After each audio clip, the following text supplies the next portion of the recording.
اہل حدیث کی دعوت صرف اس کی دلکشی اور اس کی حسن کی وجہ سے پھیل رہی ہے، ورنہ ہمارے یہاں جو جماعت کی سیاستیں ہو رہی ہیں نا، ان جماعت کی سیاستوں سے سوائے دعوت کے اور نقصان پہنچنے کی کوئی فائدہ نہیں پہنچ رہا۔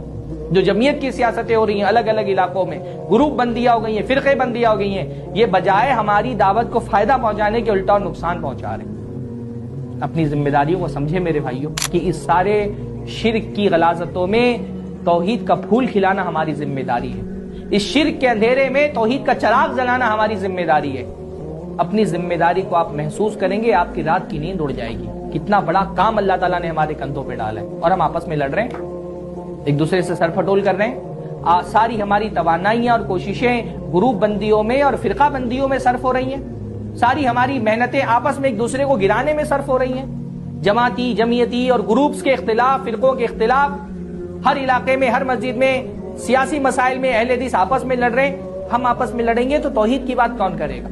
میں تو یہ بہت اس بات کو میں محسوس کرتا ہوں کہ آج الحمدللہ اہل حدیث کی دعوت پھیل رہی ہے۔ 10-15 سال پہلے جن علاقوں میں اہل حدیث کی 1-2 مسجدیں تھیں، یہاں 10-15 مسجدیں الحمدللہ۔ یہ ساری اہل حدیث کی جو دعوت پھیل رہی ہے، اس کی واحد وجہ اس توحید کی دعوت میں جو حسن ہے، اس توحید کی دعوت میں جو کشش ہے، جو دلکشی ہے، یہ کشش لوگوں کو اپنی طرف کھینچ رہی ہے۔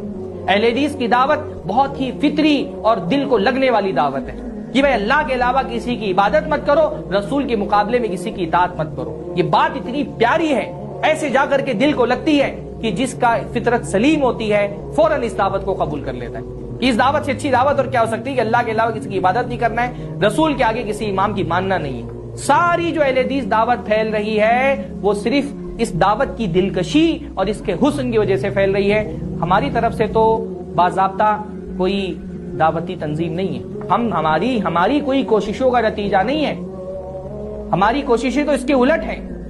دوسری جماعتیں جو گمراہی پر ہیں وہ اپنی دعوت کو پھیلانے کے لیے متحد ہو گئی ہیں، ہم اپنی دعوت کو پھیلانے کے لیے منتشر ہیں۔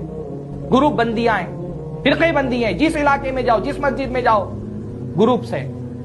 یعنی سیاست ہماری دعوت کو بجائے فائدہ پہنچانے کے الٹا نقصان پہنچا رہی ہے۔